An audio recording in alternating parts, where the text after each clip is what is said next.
So I did my BSc in mathematics from here. I got a gold medal for that, but 1 year before that I had flunked. So it was only on my second attempt that I managed to get a gold medal, and then I did my MS in mathematics from IIT Bombay. And after that I thought it would be much more interesting to teach people meditation and make them happy rather than teach them maths and make them miserable. You know? So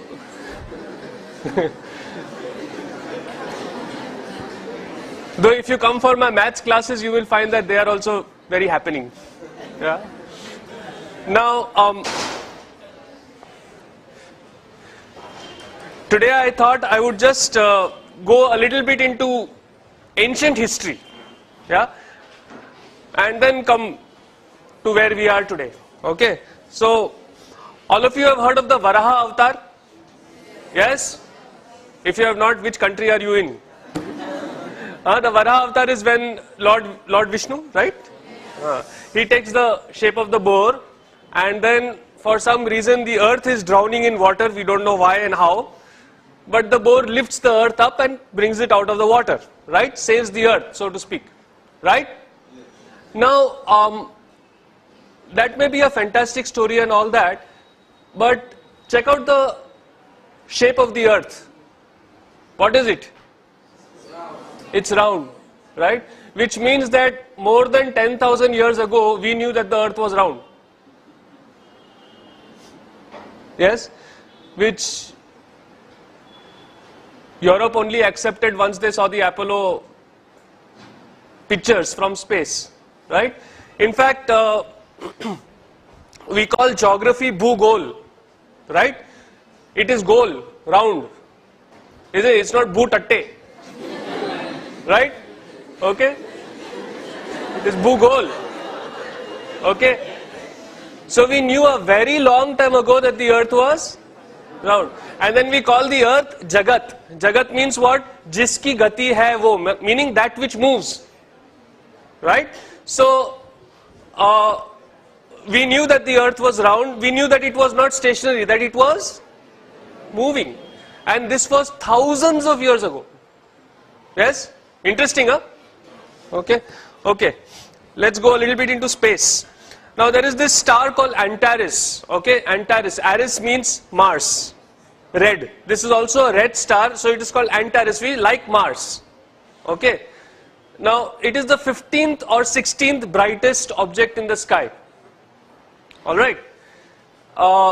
Yet, our elders, our ancients, they called it Jeshta. Okay? Now what does Jeshta mean? You know what Jeshta means? Jeshta means the biggest, the oldest, the eldest. Now why would they call the 15th brightest object? Meaning there are many more brighter objects than this star in the sky. Why would they call it the biggest? Yes? Intuitively, something that is brighter should be bigger. Yes or no? Right? But they called this one, the 15th brightest, they called it the biggest. Turns out they were right. It is 40,000 times bigger than our sun. In fact, it is one of the biggest objects known to man. Yes? Now, just imagine, you've got this group of people who have managed to name a star the biggest, and this was 5,000-7,000 years ago. Yeah? Which is just a point in the sky. Okay? Okay. Not done with stars yet. Heard about the Great Bear, the Big Bear constellation? Yes? Okay. So, we are interested in that star. Okay. It is actually not a star, it is two stars. Yeah? Now, this itself is a big deal. To figure out that that particular point of light in the sky is two stars. Okay? And it is called the Arundhati Vasishta. It's called Arundhati Vasishta. And in South India, there is a tradition where after marriage, yeah, the husband and wife are supposed to go out in the night and look at this particular star. Okay, now, funny tradition. Right? Okay. Now, most twin star systems rotate like this, like one star is in the middle and the other star is going around it. This is definitely not the way a husband and wife should be. Isn't it? Right? But Arundhati Vasishtha, this particular system moves like that. Now, first, to figure out that that is a twin star system. Second, to figure out that it rotates in this way and not in that way. This is not something which is easy or obvious, is it? Yes. Third, to do it without telescopes. Yeah. Okay, metallurgy. Dinesh is BTech metallurgy from IIT Bombay. You know, there are these pillars which are rust proof in India. Do you know about them? The most famous one is in front of Qutub Minar. Yes. This is a 1,000-year pillar, 1,000 years old, and even the pollution of Delhi has not touched it. Yeah. It is still not rusting. Yeah. And the other one, this is near Bangalore in Kollur. Yeah. Where there is 750 centimeters of rain a year, 6 to 8 months a year, and this has been there for 2,400 years. Yeah, and it is rust proof, no rusting. About the second pillar, what is more interesting is it was not built by any expert. It was built by the tribal, the aboriginals of that area to welcome Adi Shankaracharya when he came to their village. Yeah. So this technology was there, not even with like the learned Brahmins or something like that. It was available to the tribals. Yeah. Then there is this mystery of zinc. You know, India held the sole knowledge of how to remove zinc from zinc ore for 4,000 years. Yeah. Because zinc, it's a very, very interesting thing. Zinc, from the ore, the zinc becomes liquid at 997 degrees Celsius. But that same zinc then vaporizes and becomes gas at 1000 degrees Celsius. So it is only a 3-degree window that you have to pull that zinc out. And it is incredibly difficult. Yeah? You know what we did? It was very interesting. See, usually if you see a furnace, kya hota hai? There is the furnace and then something is coming out and being accumulated. Isn't it? This is the way most distillation is done. Yes or no? You've got the heat from the bottom and something comes out and it is collected. Now, when the heat was coming from the bottom, what would happen? The zinc would become liquid. It would go down or it would just evaporate and go out. Right? So what did these people do? They turned it upside down. They put the heat on the top and they put an ice bath below it, cold. So it would come down, then it would go in the cold, it would solidify and you would get the zinc. Yeah? For 4,000 years we kept this technique secret over here. Yeah? All the zinc in the world was made only by India. Nobody else could make it only. Yeah? Then one Chinese fellow stole it. Yeah? And then one British fellow stole it from the Chinese. So there was this guy called William Champion who made the first zinc distillery in Great Britain in the year 1543. Before that, for 4,000 years, if you wanted zinc, you had to come to us. Now, this is a nice shloka in the praise of Lord Krishna. When you look at this shloka, do you think that there is anything special about it? It is like all other shlokas. Oh Krishna, you are great, you are this, you are that. Yes or no? Right? Only thing is there is this thing, there is a protocol called the Katapayadi Sankhya. Okay? Took me a long time to learn to pronounce that. Yeah, so there is this Katapayadi Sankhya where they give particular alphabets, particular numbers. So for example, Katapaya is 1 and so on. And then if you substitute these numbers in this shloka, you know what you get? The value of pi correct to 30 decimal places. Yeah. So we knew how to do encryption also. Yeah. Acha, now don't you like this what I am talking about? So clap and tell me no. Yeah. You know, I am not used to just talking to an audience. I want audience feedback also. All right. Okay. If you don't like it, then do like that. So I know. Now recently I had been to Goa, and in Goa there is this place called Vasco da Gama. You have heard of it, right? Now, why is Vasco da Gama called Vasco da Gama? Because there was this fellow from Portugal who came and supposedly discovered India, right? Okay, let me tell you the true story. This story is in Vasco da Gama's own journal, which is there in Lisbon today. Okay, there were two guys who went searching for India. One of them was Christopher Columbus. The other was Vasco da Gama.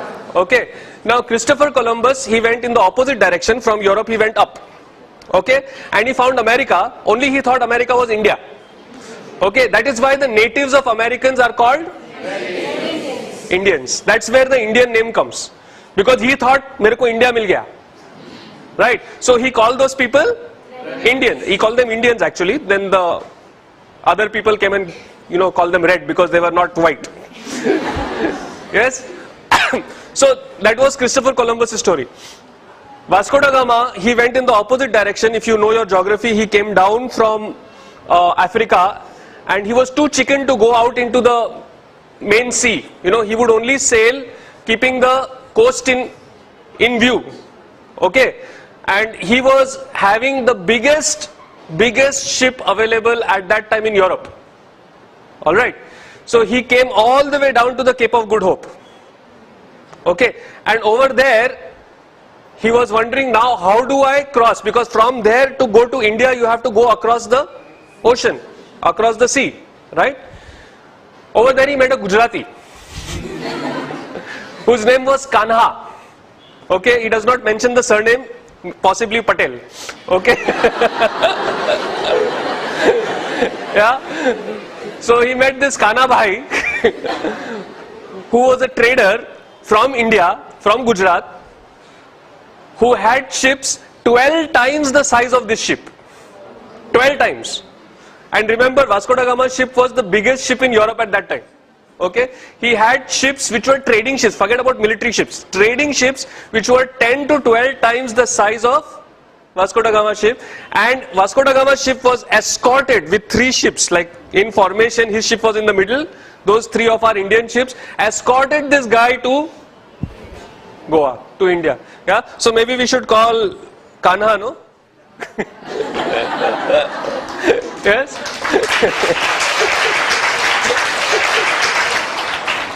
No, I mean, we could go on and on and on. The amount of history, the amount of knowledge that this country had was phenomenal, absolutely phenomenal. Yeah, and what was even more phenomenal was these guys had this knowledge 5, 7, 10,000 years ago. Yes, when Europe was still, you know, using bow and arrow to kill deer, our people were distilling zinc. Yes. Now, how did they have this knowledge?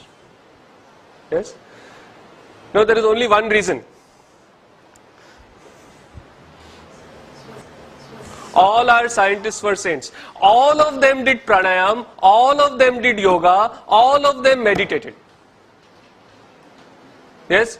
So what happened was, because when you have trained your mind like this, when you have meditated, when you know how to do this, and you have done it for appreciable number of years, then you are no longer limited by physical instruments. If you want to go into outer space, you close your eyes, boom, you can go. If you want to go into the depth of the atom, you close your eyes, you can get there.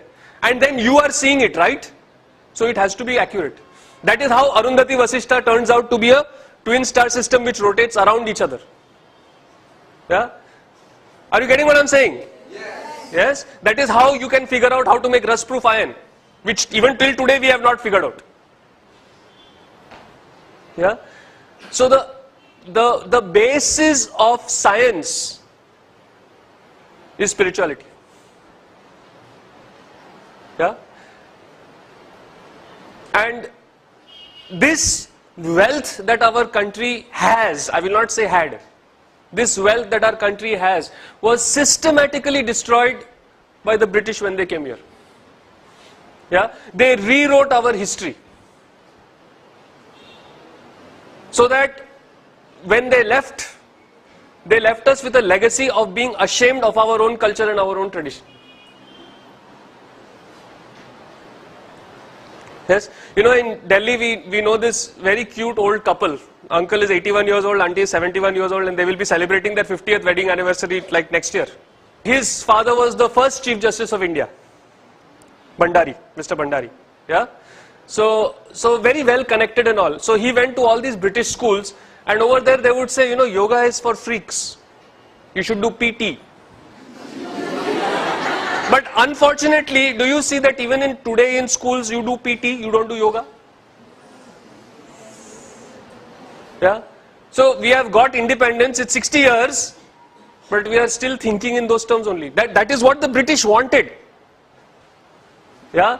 To break this country, they had to break the education system and break the traditions. Now, if we want to build this country again, then maybe it is time to come back to learning, studying yoga, meditation. Yes? Yes or no?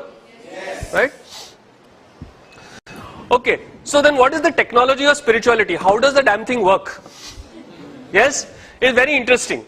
There is something called tamas. Okay? There are 3 gunas. One of them is tamas. Now tamas is good because it brings you sleep. A person who has no tamas cannot sleep. Yes? So little bit of tamas is good. But have you noticed how tamas comes up when you really don't want it to come? Yes or no? Yes? You've got someone over here, you are sitting over there, and that person over here is talking, writing something on the board, and you're like,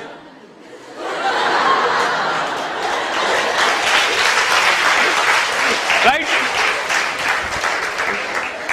So that is unwanted tamas, isn't it? Yes? Now, what happens when tamas goes out of control? First thing is laziness and lethargy. यार आज कुछ नहीं करने का है, होता है कि नहीं? Sometimes you will wake up in the morning. Now, if this happens once, twice, 3 times, 4 times, even 5 times a month, it's all right. Yeah? But if it happens regularly, then you get into the second one, which is procrastination. बाद में करेगा, बाद में करेगा. I'll do it later. I'll do it later. Isn't it? Yes? And that then goes into loss of way. I'm not interested in anything, यार. क्या bore हो रहा है life में? Have you noticed how you say these words? So up till these first 3, it is funny. But then it goes into depression. Yeah? You know, in America, an astounding 20% of the population, 44.3 million people suffer from depression. 44.3 million people. Yeah, this year alone 25 million people went to a doctor to get treated for depression in the US. So it is not funny anymore. Are you getting what I'm saying? And then depression mein kya, fir modern methods are what? They sit and talk to you, or they get Amir Khan to come and talk or give a speech to you. It's very easy for him to do it. No, he got lot of money. Or they give you drugs, antidepressants. So this only makes you feel worse, right? And then it goes into that last one, suicidal tendency. So a suicidal tendency or depression is nothing more than too much of tamas. Nothing more than that. Are you getting this? Yes? Okay, on the other side we have got rajas. Now rajas allows you activity, allows you to do, okay, everybody can you clap? Okay. Now, when you did that, how can you do that because you have got rajas? Now, she nodded her head. How can she nod her head? Because there is rajas. Yeah? So, the ability to act, the ability to do anything happens because you have got rajas. Do you get this? Yes? Now, when rajas goes out of control, what happens? First, okay, have you noticed that some people, right, they cannot एक जगह पे सीधा बैठ ही नहीं सकते, shake shake shake shake shake, और that pen के साथ किची किची किची किची किची, Have you noticed that? Huh. Cooler, no? Okay, so they cannot sit still. Then the second thing that happens is you close your eyes, so many thoughts come. Have you noticed? Has that happened? Aankh band karte, my God, right? Yes? That goes into impatience and indecisiveness. I don't know what to do, what should I do this, should I do that, should I do this? And you are continuously only thinking about what to do, so you don't do nothing. Happened? Yes. Quite regular? Yes. Now up till here, again, like I said, it is funny. Yes, but that can get into irritability, which can go into anger and aggression, which can become violent. Yeah. Then certain time you just hit somebody, you slap somebody, you shout at somebody, you become like a unpredictable walking volcano. Right? Nobody knows when you are going to erupt on them. Are you getting what I'm saying? Yes. And in extreme cases, we have all heard of this. No, some kid goes and just generally shoots people. Yeah. And when that happens to your friends, it's not funny anymore. It's tragic. Right? But this is just uncontrolled rajas. Now, uncontrolled tamas, violence to yourself. Suicide. Uncontrolled rajas, violence outside, violence to others. Yes. Now, notice that both these are required. You cannot say, let us eliminate rajas and tamas. Then you can't sleep, you can't act.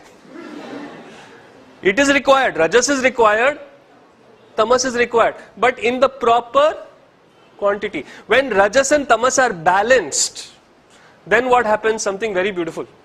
It is called sattva. Okay? Sattva is purity, beauty. Yeah? See, when you see a beautiful sunset, how do you feel? No, that is sattva. That va is sattva. Alright? Do you get it?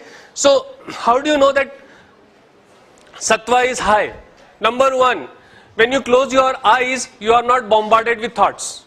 You can close your eyes and relax. Usually, when you close your eyes, then open your eyes. Right? You can close your eyes and relax. Second, you feel cheerful, people around you feel cheerful. Third, your efforts bear fruit very quickly. Have you noticed that sometimes you do so much work yet it doesn't work? Yes. And other times you do very little work and you get so much? Happened, no? The second time, sattva was high. First time, sattva was not high. That is why you are working, it's not working. Are you getting this? Yes? So, what we call success and extreme good luck.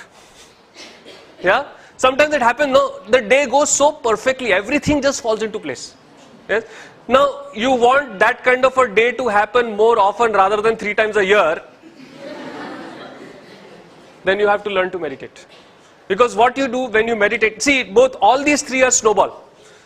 When you start, tamas goes out of control little bit, suddenly it becomes big, suddenly it becomes very big. Yes? Same with rajas. Have you noticed how anger comes so suddenly? You don't get angry slowly. Anger, bang, it comes like that, right? It is a snowball effect that happens. Similarly with sattva. Even sattva has a snowball effect. Okay? So, dhire, as you rise the sattva, it snowballs and life becomes really fun to live. Okay? Yes? So, balancing out the rajas and the tamas and increasing the sattva. This is the formula for success. Okay? And this is what spirituality is all about. Spirituality is not sitting on the top of Mount Everest and chanting Om and turning blue. Okay? Spirituality is not generally renouncing everything as if you have anything to renounce also. Yeah? No, spirituality does not mean not having money. Okay? You know, in India, Narayana and Lakshmi are married to each other. Isn't it? Narayana is the Lord of knowledge. Lakshmi is the goddess of wealth. Knowledge and wealth go together. Unko divorce nahi hai. Okay? So, many people think, oh, spirituality means I should be poor. That's bullshit. Okay? If you are truly spiritual, then you are definitely rich. Check out my laptop. Okay. It's perhaps the most expensive laptop in Bombay. You know how much it costs? 4.5 lakh rupees. Yeah. You know why? Because it has speed. One thing I believe in, see, time will never come back. Money will come back. So I always invest in the best that I can possibly invest in. Because money comes back, yaar. Time doesn't. Are you getting what I'm saying? So excellence, pursuit, getting to be excellent, getting to realize your dreams, but at the same time not getting stressed out and tired while doing it. This is spirituality. Okay? If you have had any other concept of spirituality, throw it out of the window. Okay? Because that's not it. Alright? Okay. So now, would you like to increase your sattva a little bit? Yes. Shall we meditate? Yes? So about 7-8 minutes we will meditate. Okay? 7-8 minutes. All you have to do is close your eyes, sit comfortably and follow my instructions as much as you can without effort. Alright? Suppose I say think of the color pink and all you can do is see blue. Don't go where the hell is that pink. Okay? You stay with blue, it's alright. Alright? Okay? So absolutely no effort. You just sit relaxed. Yeah, and I will say a few things and you listen to. When you are meditating, you need to close your eyes. Okay? I give you my personal guarantee that the room will still be here when you open your eyes. Okay? So while meditating, don't, hai. Okay? Everything will be right here. Don't worry about it. Okay? Yes? Is this alright with everybody? Yes? Okay, good. So let's sit comfortably. Let's close our eyes. How do you feel? You know how long it has been? Check your time. It's almost 20 minutes. Did you feel 20 minutes? Yeah? See, now at this moment, is anybody feeling even little depressed? Is anybody feeling even little irritated? Angry? This is the thing. Yeah? You balance the rajas and the tamas and you go into sattva, you start feeling good. It's as simple as that. Okay? It's so simple. Yes? And yet it is so profound and powerful. Are you getting what I'm saying? Yes? And this is something that you need to learn. Yeah? No, it would be so nice to be able to increase your sattva at will. You're not having a good day, sit in a corner, do your meditation, do your pranayam. Good day has to happen. Samajh mein aa rahi baat? Alright? So this is a Shakti, this is a power that is available to you. But you don't use it. Yes? You need to learn how to use it. Alright? Now, why do we want all this sattva business? Right? Everybody here wants to be successful? Okay. Let's understand success. What is required to be successful? There are two things that are required basically. One is what we call domain expertise. Yeah? Which means that if you are a doctor, you should know where the kidneys are. Or if you are an architect, you should know the difference between the floor and the ceiling. Right? Are you getting what I'm saying? Or if you are a chemical engineer, you should know that H2 stands for hydrogen. Things like that, domain expertise. Yes? Knowing your subject. Okay? This is one thing.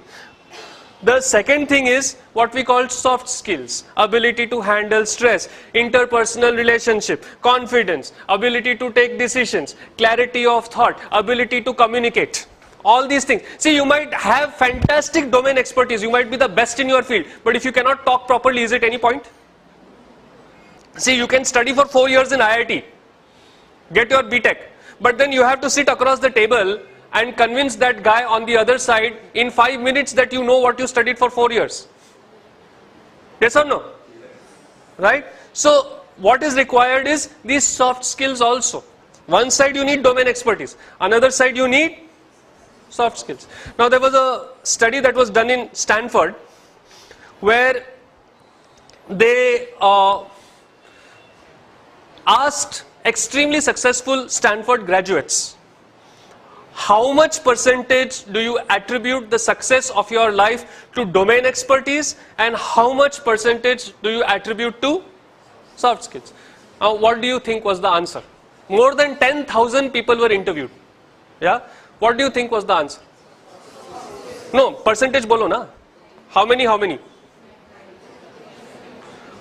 in domain expertise? How much percentage domain expertise? 20? 30? You want to know the result? This was what the successful people who were Stanford graduates said, that 87.5% of the success that I have in my life, I attribute to me being a nice person. Of course, you can be a very nice person and not know a shit about your subject and still not succeed. So this is important. 12.5% is important, but it is 12.5%. Now, if you check out the time, effort and money that you spend in developing these two, it is absolutely the opposite. Yeah, more than 90% of your time, effort and money goes into domain expertise. Study. Right? Very little of your time, effort and money do you invest in developing soft skills. Yes? This is why India today has become a country of the educated unemployable. Yeah? You know, Narayan Murthy, head of Infosys, actually wrote a letter to the Chartered Accountancy Association of India this year. He hired the top 10 graduates of CA, top 10. Within 6 months, he had to fire 6 of those people. Zero over here. Cannot communicate, no clarity of thought, no ability to take decisions. He wrote a letter saying, what are you doing? What kind of people are you training? Yes? So, the way you are right now, are you geared for success? The effort, time and money that you are spending on your education, is it taking you towards success or is it taking you towards something else? This is a question you have to ask yourself. We have what we call the Yes Plus, the art of living. Yeah, we have what we call the Yes Plus program. Yes Plus stands for Youth Empowerment Skills. Okay, the plus stands for people who are 18 and above became people who are 18 plus became plus. Okay. Yes, this program was put together by me and Dinesh, of course with the guidance of Guruji, where, you know, we have been in Art of Living now for 19 years. This is my 19th year in Art of Living, yeah, since 1991, so 19 years, right?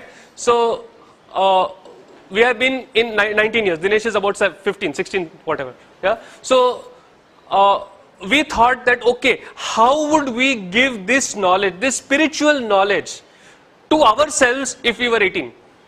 Now, we were not very, at least I was not such a pleasant person when I was 18. Okay? You know, you think you know everything, right? I knew everything.